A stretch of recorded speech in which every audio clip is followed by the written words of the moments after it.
Halos 600 pamilya ang nawalan ng tirahan sa sunog na sumiklab sa isang residential area sa Muntinlupa City. Pahirapan ang naging pag-apula sa sunog na umabot sa Task Force Bravo. May live report si Von Aquino. Von. Yes, Rhea, tama ka nga no, umabot sa Task Force Bravo itong sunog na sumiklab sa isang residential area dito sa Barangay Putatan, Muntinlupa City. Inabutan namin nagtutulong-tulong ang mga residenteng ito na apulahin ang apoy sa mga bahay na nasusunog sa Bagong Sibol, Barangay Putatan, Muntinlupa City. Kwento ng mga residenteng nasunugan, alas 11:30 ng gabi na magsimula ang sunog sa isang abandonadong bahay. Lumagising ako, sumigaw yung anak ko, sabi may apoy na raw. Nag-aapoy na isang bahay doon sa bandang gitna.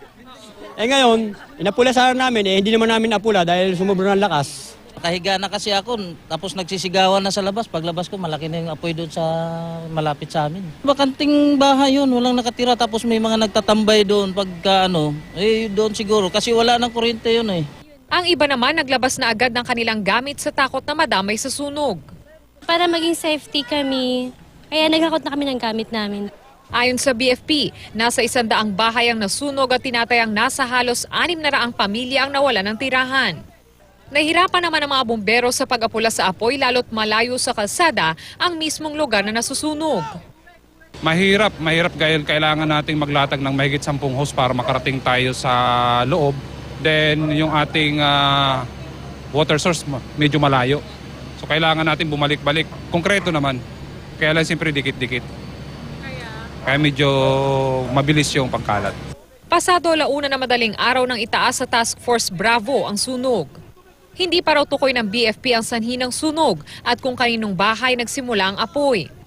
Wala namang napaulat na nasaktan o nasawi sa insidente, pero lagi pa ring paalala ng BFP sa publiko. Number 1, yung pag-iingat. Usually yung ganitong mga sunog ay nagsisimula talaga doon sa mga illegal na pagkakabit ng kuryente.